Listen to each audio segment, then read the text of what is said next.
بسم اللہ الرحمن الرحیم الحمد للہ الذی لا یبلغ مدحتہ القائلون ولا يحسن عماءه العادون ولا يؤدي حقه المجتهدون ثم الصلاة والسلام على رسول الثقلين جد الحسن والحسين ومحبوب رب المشرقين والمغربين سيدنا ومولانا وطبيب قلوبنا وشفيع ذنوبنا أبي القاسم المصطفى محمد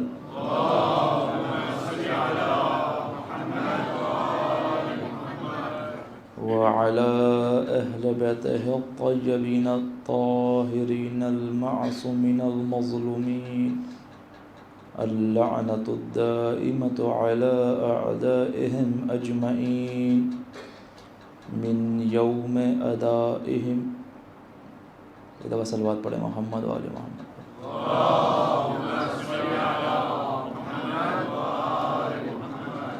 بسم اللہ الرحمن الرحیم رب اشرح لي صدری ويسر لي امری واحلل عقدۃ من لسانی یفقهوا قولی اما بعد فقد قال امام الحسین علیہ السلام مثلی لا یبایع مثلہ صلوات پڑھیں محمد وآل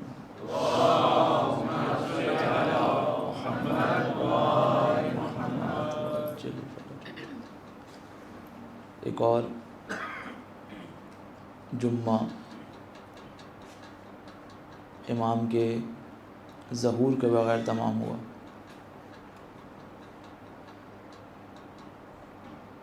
کچھ روایتیں ایسی ہیں جن سے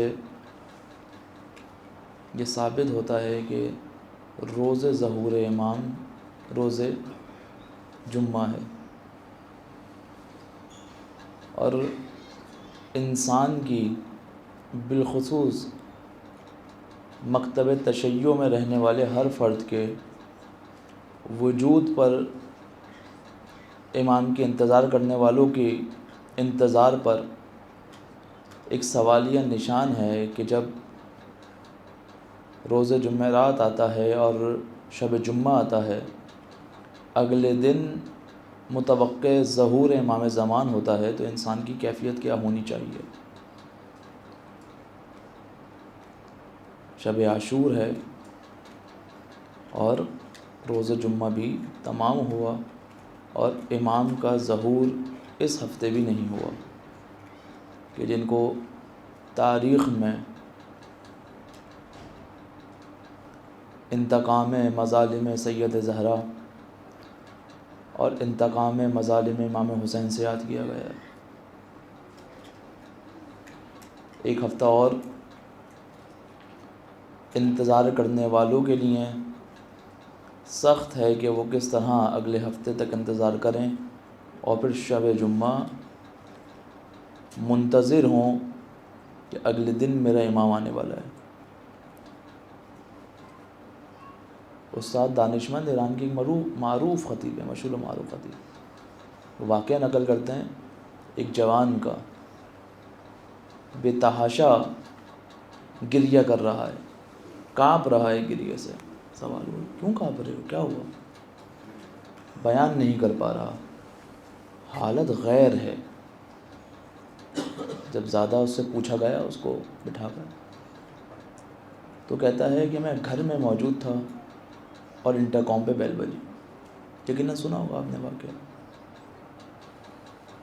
جب میں نے جا کر دیکھا تو ایک سید پر نور چہرے کے ساتھ باہر کھڑا ہے اور کہتا ہے کہ اپنے دروازے کو کھولو، مجھے تم سے ملنے آنا ہے۔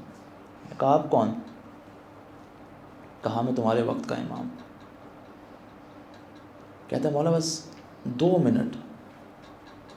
میں نے جلدی سے انٹرکام کو رکھا، گھر کے اندر گیا اور وہ تمام کی تمام چیزیں جو میں سوچ سکتا تھا کہ شاید میرے گھر میں مولا کو پسند نہیں آئیں گی، اس کو چھپانا شروع کیا، ایک ایک کر کے وہ چیزیں جو گورنمنٹ کی طرف سے الاؤ نہیں ہیں اس کو چھپانا شروع کیا۔ جیسے ہی چھپانے کے بعد دروازے پر پہنچا تو کیا دیکھا، وہاں پر امام موجود نہیں۔ دوڑتا ہوا باہر گیا گلی کے کونے پر، تو دیکھا وہاں پر امام چند قدم کے فاصلے سے کھڑے ہیں، آنکھوں میں آنسو ہیں، اور کہتے ہیں صبح سے جس دروازے پر بھی گیا ہوں نا، کسی نے میرے لیے دروازہ نہیں کھولا۔ کوئی کہتا ہے مولا 2 منٹ، کوئی کہتا ہے مولا 3 منٹ، کوئی منٹ، لیکن کوئی بھی آمادہ نہیں ہے کہ ہم سے ملاقات کرے، کوئی بھی آمادہ نہیں۔ ایک اور دن گزر گیا۔ ایسا نہیں ہے کہ امام ہمارے حال سے بے خبر ہیں، ایسا نہیں ہے، ہرگز ایسا نہیں ہے۔ جب انسان پورے خلوص کے ساتھ یا صاحب زمان ادرکنی، یا صاحب زمان غسلنی کہتا ہے، امام آتے ہیں اس کی مدد کرنے کے لیے۔ ایک شخص اپنا واقعہ نقل کرتا ہے، مشہد کا رہنے والا ہے، سردی کا موسم ہے، سخت ٹھنڈا موسم ہے، چند کلومیٹر ہائی وے پر اپنے شہر سے باہر نکلا، کیا دیکھا، گاڑی میں سے عجیب سی آواز آنا شروع ہوئی اور گاڑی خراب ہو گئی۔ عصر کا وقت نزدیک تھا، اندھیرا آہستہ آہستہ ہو رہا، سخت سردی ہے۔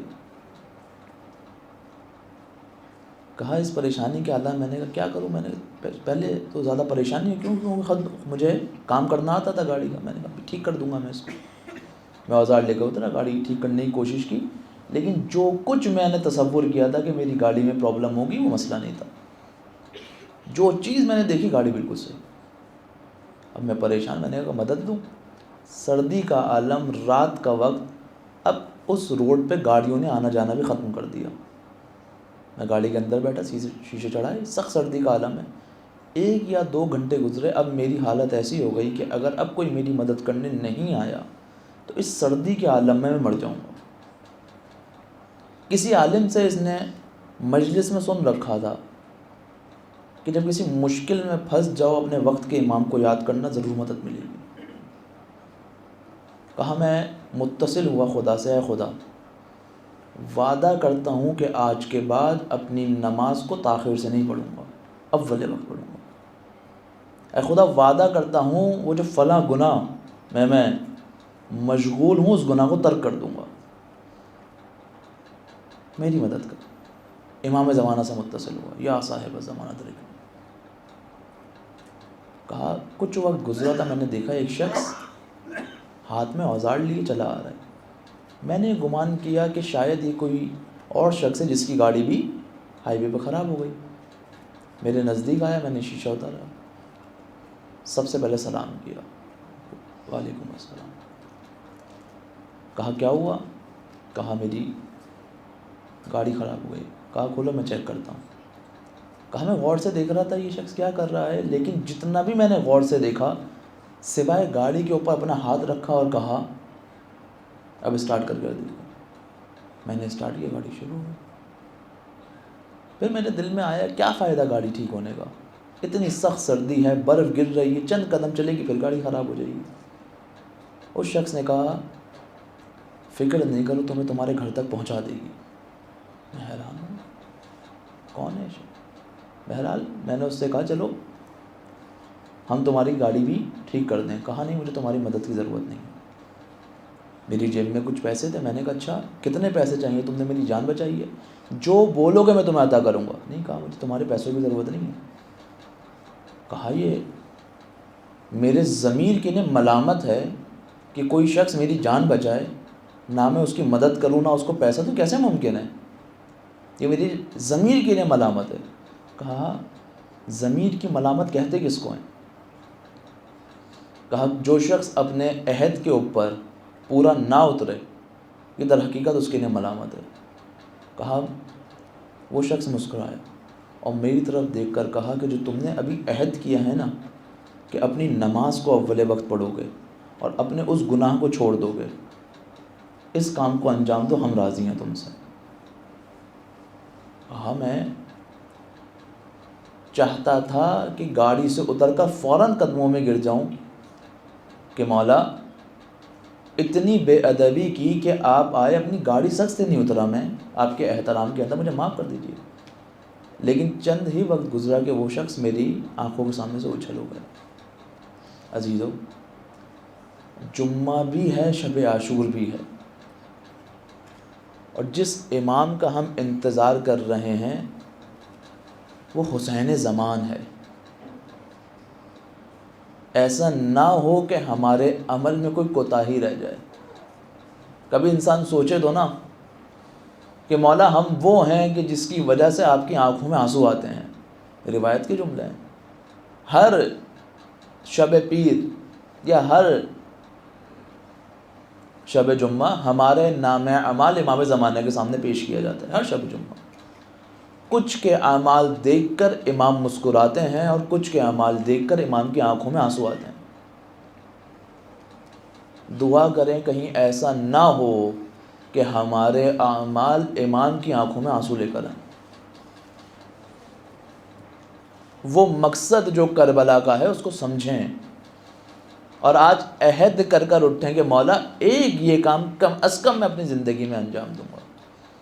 آج آخری گفتگو ہے، کوشش کروں گا کہ اپنی گفتگو کو سمیٹا جائے. ہماری گفتگو جس اصول اسلامیہ کی ذیل میں چل رہی ہے وہ کیا ہے؟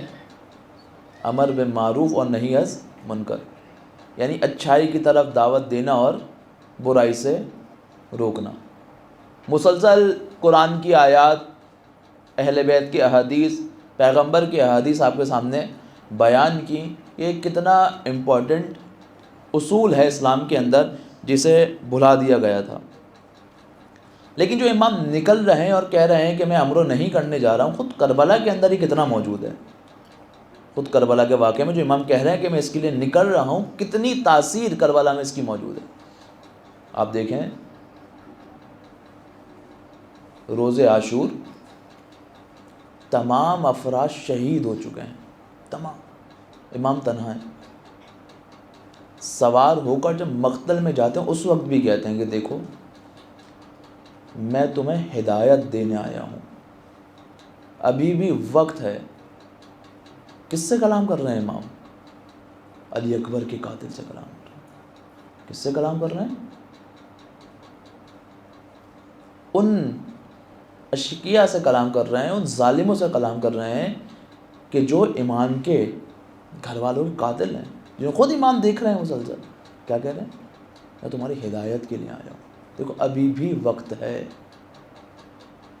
بچنا چاہتے ہو تو بچ جاؤ.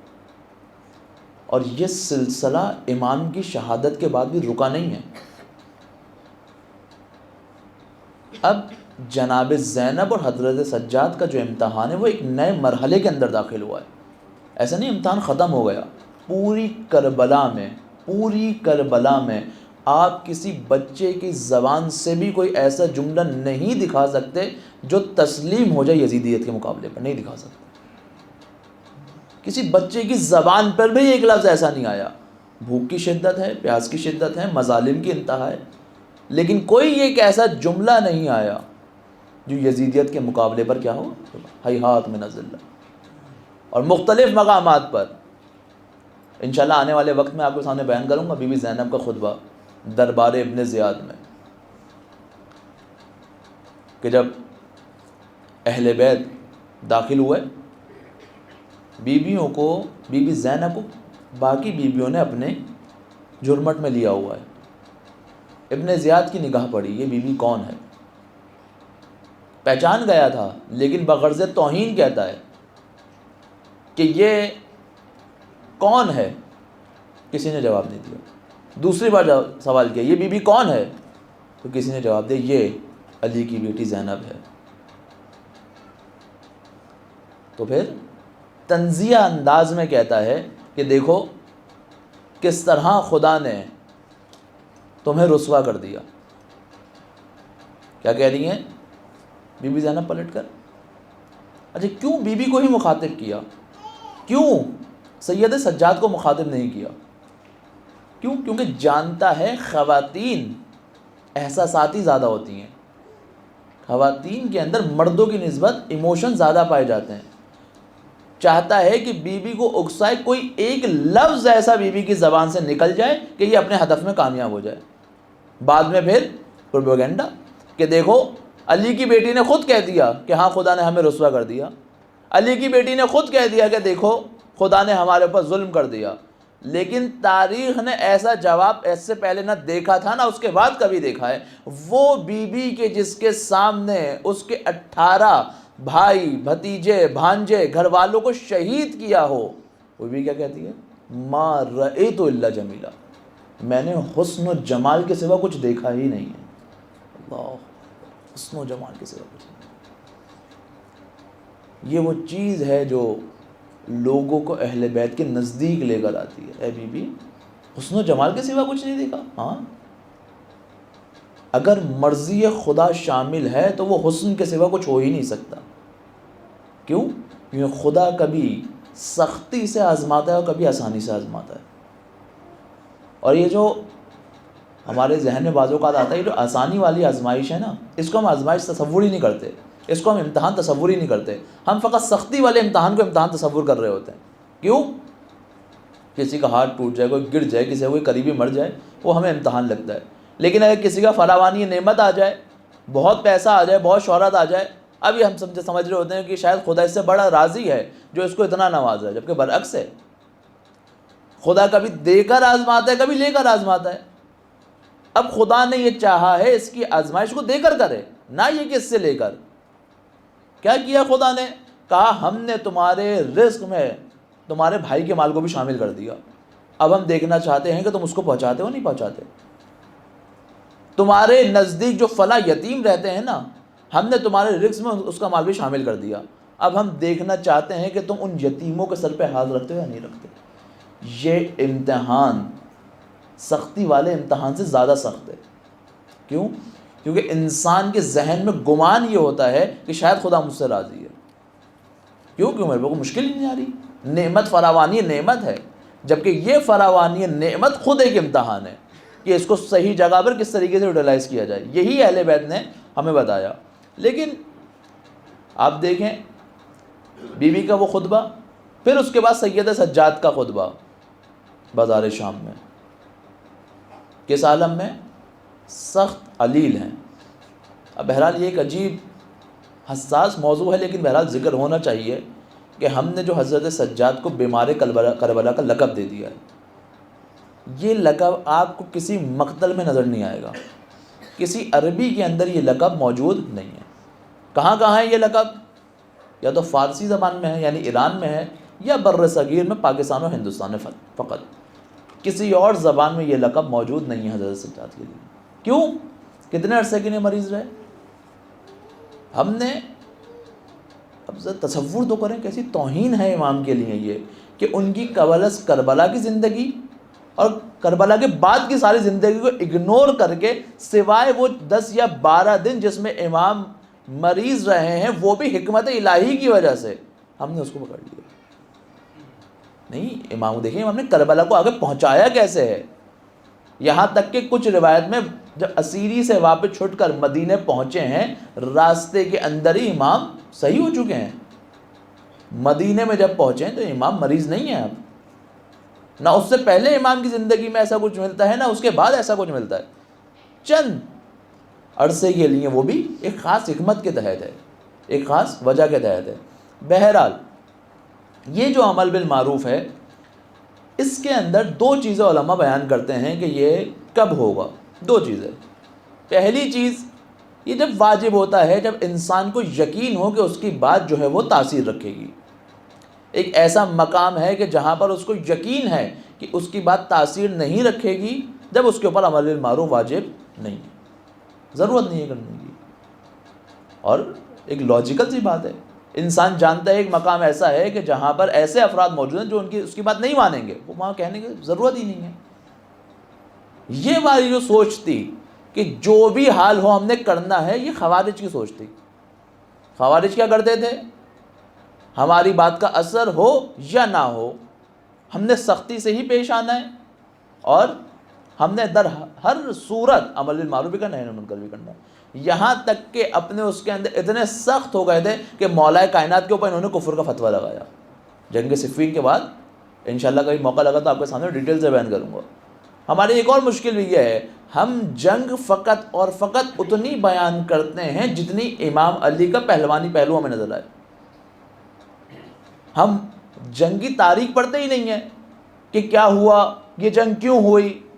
مولا کائنات کے کمالات بیان کرنے کی اب ضرورت نہیں ہے، اس قدر لوگوں کے لیے واضح ہو چکی ہے بات کہ جب بھی جناب امیر میدان میں اتریں گے تو فتح اسلام کا نصیب بنے گی، واضح ہو چکی ہے بات۔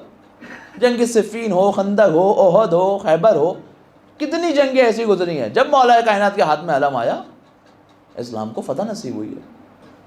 لیکن اس کے علاوہ اس سے آگے بڑھ کر کہ اس جنگ کی تاریخ کیا ہے، کیا ہوا، کیسے ہوا، اسے کیا نتائج نکلے انشاءاللہ، تو یہ خوارج کی سوچ تھی کیا کہ تاثیر ہو یا نہ ہو ہم نے بیان کرنا ہے۔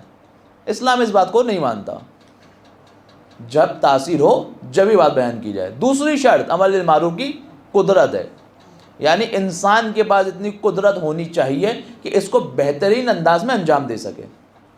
اگر قدرت نہیں ہے تو اس کے اوپر سے وظیفہ ثابت ہے۔ خوب، اب کیا کیا جائے؟ اگر کسی کی بات کی تاثیر نہیں ہے، قدرت نہیں، تو اس کا مطلب یہ ہے کہ وہ گھر میں آ کے بیٹھ جائے۔ علماء کہتے ہیں ایسا نہیں ہے، یہ حج کی طرح سے نہیں ہے کہ جب استطاعت ہوگی تو واجب ہوگا، اور استطاعت کی کوشش کرنا لازم نہیں ہے۔ استطاعت آ گئی تو واجب ہو جائے گا۔ امر بالمعروف اس طرح سے کہ قدرت آ گئی تو واجب ہو جائے گا، علماء کہتے ہیں نہیں، اگر قدرت نہیں ہے تو قدرت حاصل کرنے کی کوشش کرو۔ تاریخ میں مثالیں ہاں ملتی ہیں۔ امام کاظم علیہ السلام کا دور، صلوات پڑھیں مل کے محمد وعلی محمد اللہ، سخت ترین دور امام نے دیکھا ہے۔ اس میں امام کے خاص صحابی علی بن یقطین کہاں بھیجا امام نے؟ خلیفہ کے پاس نمائندہ بنا کر بھیجا، یعنی ظالم اور جابر حکومت کے انڈر کام کر رہے ہیں علی بن یقطین، لیکن خاص صحابی ہیں امام کے۔ کیوں کر رہے ہیں؟ تاکہ موقع فراہم ہو سکے، قدرت ہاتھ میں آ سکے اور لوگوں کو اچھائی کی دعوت دے سکے، برائی سے روک سکے۔ اور بہت خدمت کی ہے تشیع کی، انشاءاللہ آپ پڑھیں واقعہ آپ کو نظر آئے گا۔ یا مثلا 3 دوست ہیں، امام قید کے اندر موجود ہیں، امام کو خط لکھا،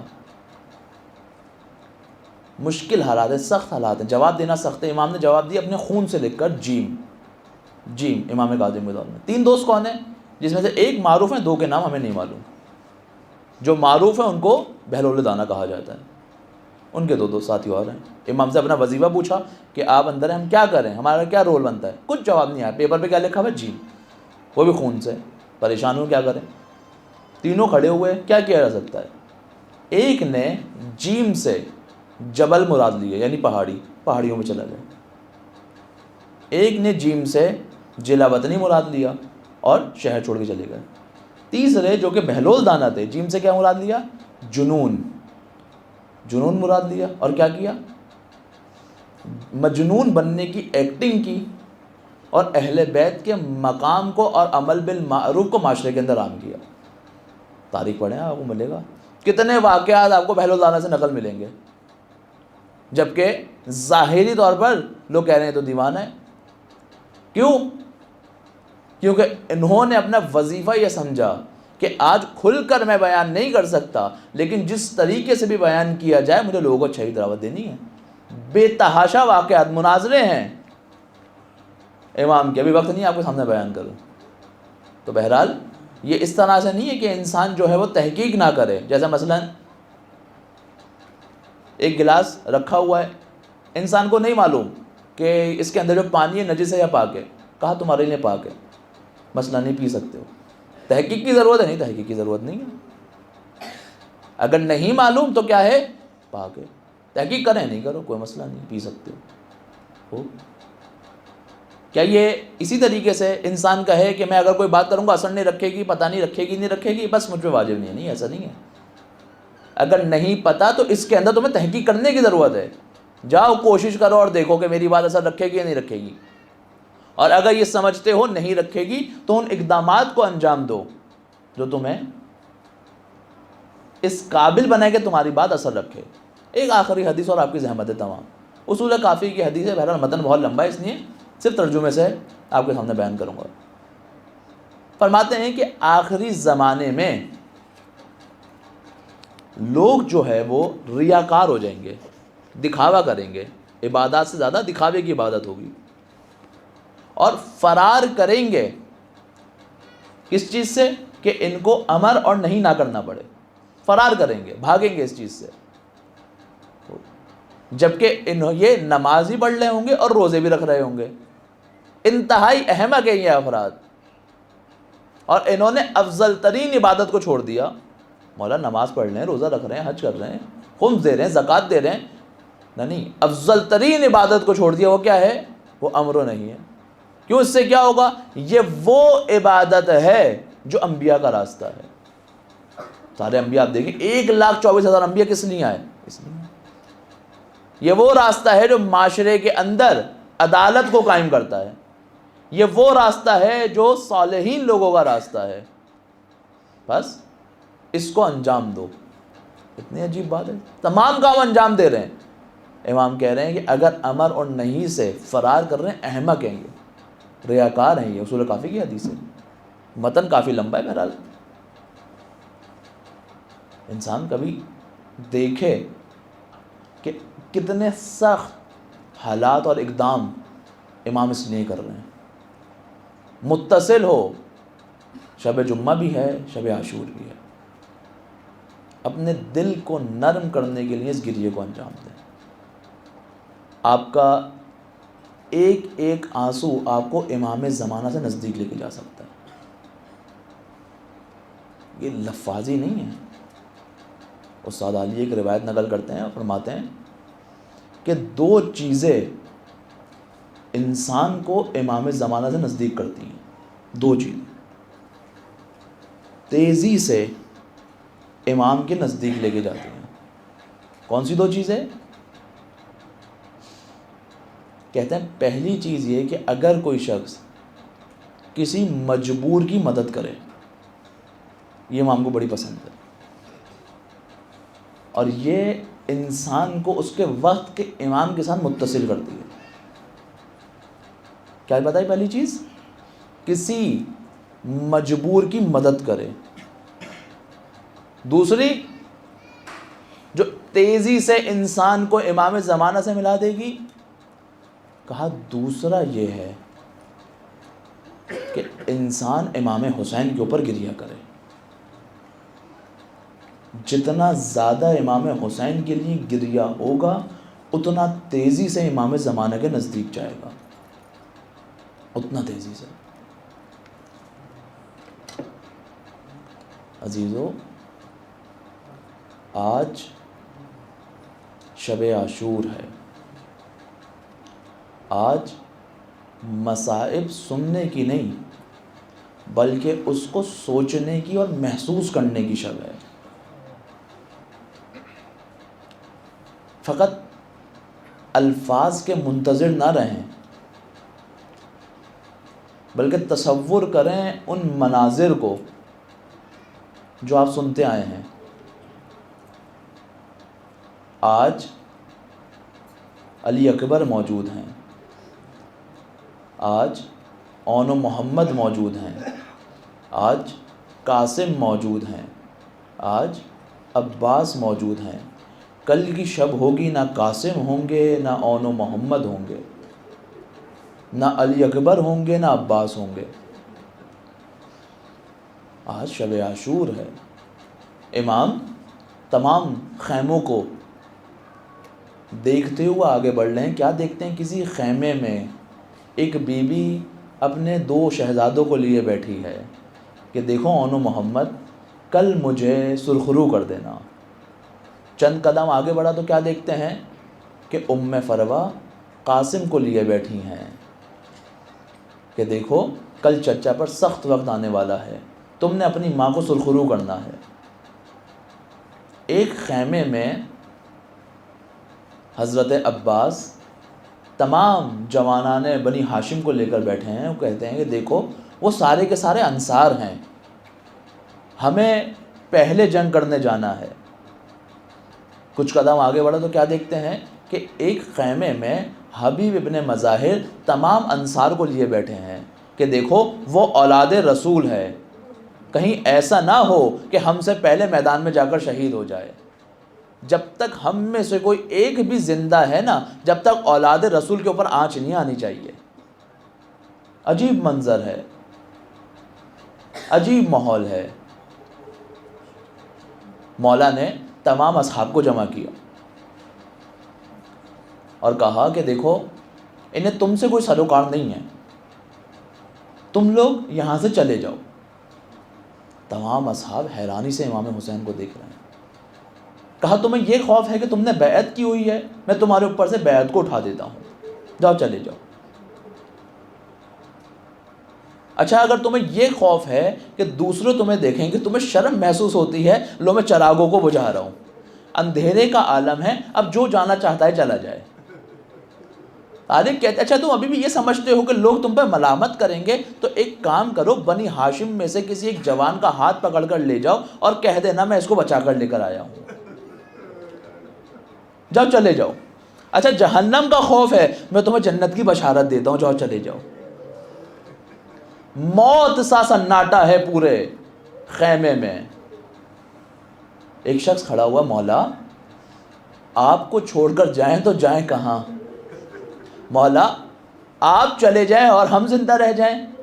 جانتے ہیں کہ پہلی خاموشی جس نے توڑی ہے وہ کون ہے؟ وہ ام الولید کا لال حضرت عباس ہے۔ عباس کا کھڑا ہونا تھا، زہیر کھڑے ہوئے، مولا ایک بار نہیں اگر 1000 بار بھی زندگی دی جائے نا تو ہم آپ کے اوپر قربان ہونے کو آمادہ ہیں۔ کبھی مسلم ابن اوسجہ کھڑے ہو کر کہتے ہیں مولا آپ کے بعد زندہ رہنے کا فائدہ کیا ہے؟ ایک ایک اصحاب جو ہے وہ مولا سے تجدید عہد کر رہا ہے، ایک ایک اصحاب، مولا آپ کو چھوڑ کے نہیں جائیں گے۔ مولا نے سب کو سب کے شہادت کے مقام دکھائے اور فرمایا کہ مجھے جیسے اصحاب ملے ہیں نہ میرے نانا کو ملے، نہ میرے بابا کو ملے اور نہ میرے بھیا کو ملے۔ تمام کے تمام شہداء کا جب امام نے مقام دکھا دیا نا تو مقتل کہتا ہے ایک چھوٹا بچہ دوڑتا ہوا آیا، چچا چچا کل کیا میں بھی شہید ہوں گا؟ امام نے کہا بیٹا تمہارے نزدیک موت کیسی ہے؟ فرمایا احلی من العسل، شہد سے زیادہ میٹھی ہے۔ مولا نے کہا ہاں قاسم تم ایک سخت امتحان کے بعد تم بھی شہید کر دیے جاؤ گے اور تمہارا بھائی علی اصغر بھی شہید کر دیا جائے گا۔ میں نے بہت سوچا کہ کیوں امام نے حضرت قاسم کے فوراً بعد کہا کہ علی اصغر بھی شہید کر دیے جائیں گے۔ شاید وجہ یہ رہی ہو کیونکہ قاسم نے یہ کہا تھا نا کہ موت شہد سے زیادہ شیرین سمجھتا ہوں، تو بیان قاسم نے کیا تھا، دلیل علی اصغر نے دی تھی۔ مولا خیمے سے باہر نکلے، چند قدم صحرا کی طرف بڑھے، مقتل گاہ کی طرف بڑھے، پیچھے آہٹ سنی، کون؟ کہا مولا ہلال، نافع بن ہلال۔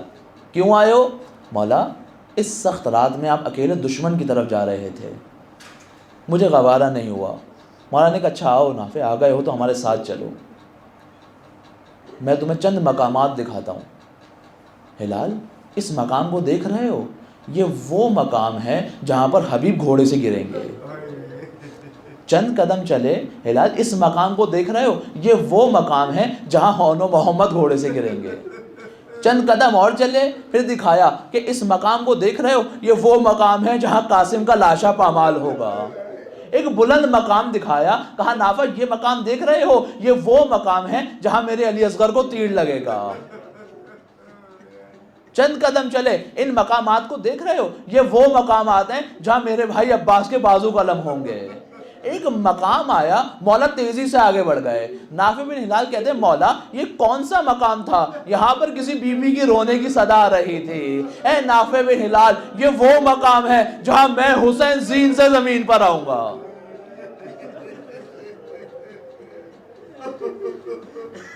بس عزیزو، تمام شہداء نے ایک ایک کر کر جانا شروع کیا، یہاں تک کہ وہ مقام آیا کہ اب کوئی حسین کا ناصر و مددگار نہیں ہے۔ مولا مقتل گاہ کی طرف بڑھے ہیں اور مولا نے چند کلمات ادا کرنے شروع کیے ہیں، حل من ناصر ینصرنا، ہے کوئی جو میری مدد کرنے والا ہو۔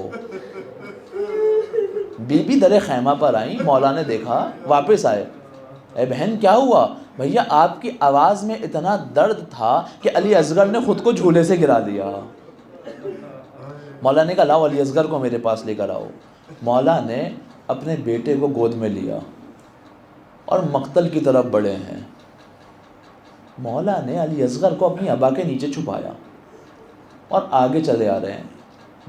لشکر یزید یہ سمجھ رہا ہے مولا شاید قرآن لے کر آئے ہیں اور ہمیں قسم دینے والے ہیں، لیکن جب ابا ہٹی تو کیا دیکھا؟ ایک شش ماہے کو مولا لے کر آئے ہیں، اور کیا کہتے ہیں؟ دیکھو اگر تمہیں مجھ پر رحم نہیں آتا تو اس معصوم بچے پر رحم کھا لو، اگر تم مجھے پانی نہیں دے رہے تو اس بچے کو 2 گھونٹ پانی پلا دو، دیکھو اگر تمہیں یہ لگتا ہے کہ اس کے بہانے سے میں پانی پی لوں گا۔ مولا نے تپتی ہوئی ریت پر علی اصغر کو لٹایا، 2 قدم پیچھے ہٹے اور آؤ اپنے ہاتھ سے علی اصغر کو پانی پلا دو۔ تاریخ کہتی ہے اس منظر کو دیکھ کر یزیدی چہرہ پلٹ کر رونے لگے۔ عمر سعد کو گمان ہوا کہیں ایسا نہ ہو کہ لشکر کے اندر انتشار بڑھ جائے۔ حرملہ کو حکم دیا جاؤ حسین کے کلام کو قتل کرو۔ ایک تیر چلا ہے جو ننھے علی اصغر کے گلے پر آ کر لگا ہے۔ تاریخ یہ کہتی ہے علی اصغر نے حسین کی گود میں خود کو پلٹ لیا۔ علماء کہتے ہیں ہمیں نہیں سمجھ آیا علی اصغر نے ایسا کیوں کیا ہے، ارے بے زبان ہے، شش ماہ ہے، ایسا کیوں کیا؟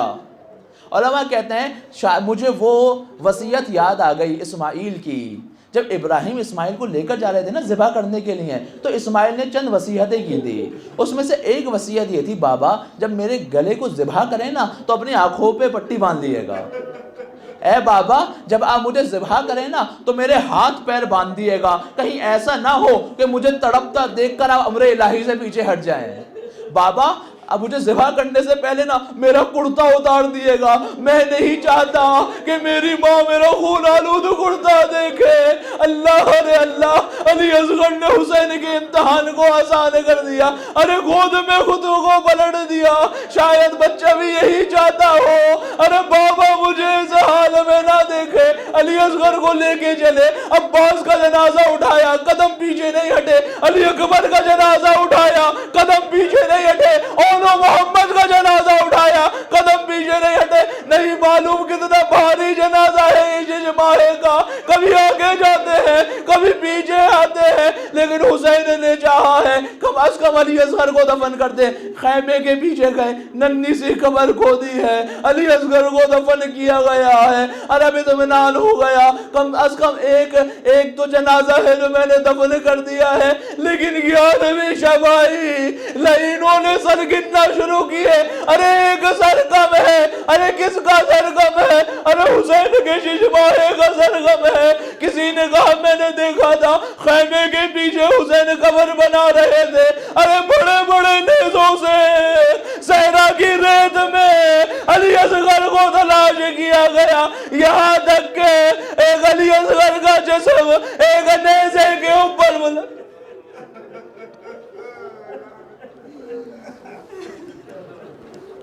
ماتم حسین۔